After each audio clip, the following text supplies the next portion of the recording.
জেনেছি যে নাজিরারগাঁও আর নয়াখোলা মাইয়ারচর যে দুইটা গ্রামের মধ্যে পরবর্তীতে ঘটনাটা ছড়িয়ে পড়ে। এটা বেসিক্যালি ছোট্ট ঘটনাকে কেন্দ্র করে এটা কেউ না কেউ উস্কানি দিয়ে তাদেরকে মাইকে বা মোবাইলের মাধ্যমে তাদেরকে আহ্বান করে পরবর্তীতে দুই গ্রামের মধ্যে সংঘর্ষে রূপ নেয়।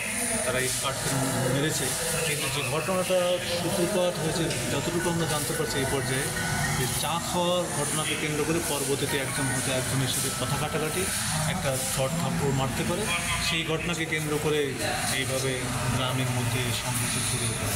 এখন পরিস্থিতি শান্ত এবং যারা এটার জন্য দায়ী আমরা অবশ্যই কঠোরস্থ তাদের বিরুদ্ধে পদক্ষেপ নেব। এখানে আসলে হতাহতের কোনো আমরা এ পর্যন্ত 8 জন ইনজুর্ড আছে, তবে সবাই সাধারণভাবে ইনজুর্ড আছে বলে আমাদের কাছে। তারা কাউকে আসলে অ্যারেস্ট করছেন কিনা এই ব্যাপারে বা অ্যারেস্ট আছে আমাদের, যেহেতু যারা মারামারির সাথে সরাসরি জড়িত ডেফিনেটলি তারা ইনজুর্ড হয়েছে এবং তাদেরকে তো আমরা অ্যারেস্ট করেছি। একই সাথে এর সাথে যারা মূল উস্কানিদার প্রকৃতপক্ষের জন্য যারা দায়ী তাদেরকে চিহ্নিত করে তাদের প্রতি আমরা কথা ব্যবস্থা। বর্তমান পরিস্থিতিতে এখন শান্ত, এখন যেহেতু প্রগতিপতি পক্ষে চলে গেছে যৌথ বাহিনী সহ যখন সবাই আমরা আসার পরে বুঝতে পারছি যে এখন এই পরিস্থিতিতে কেউ আরও টিকে থাকতে পারবে না, যার যার মতো অবস্থায় চলে গেছে। আপনাদের পুলিশ সদস্য কেউ আহত হয়েছে? পুলিশ সদস্য কেউ আহত হয় না।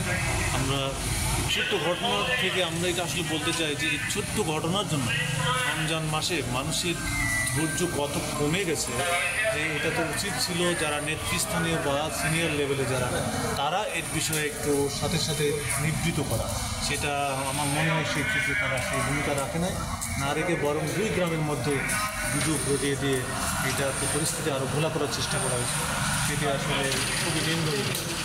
যারা কিন্তু গুজব ছড়িয়েছে কিংবা রটিয়েছে তাদের বিরুদ্ধে কোনো ব্যবস্থা নেবে কিনা? অবশ্যই আমরা নেব, সেটার জন্যই আমরা এটা ইনকোয়ারি চলছে এবং যারা প্রকৃতপক্ষে দায়ী তাদের বিরুদ্ধে আমরা অবশ্যই ব্যবস্থা। ধন্যবাদ। ঠিক আছে।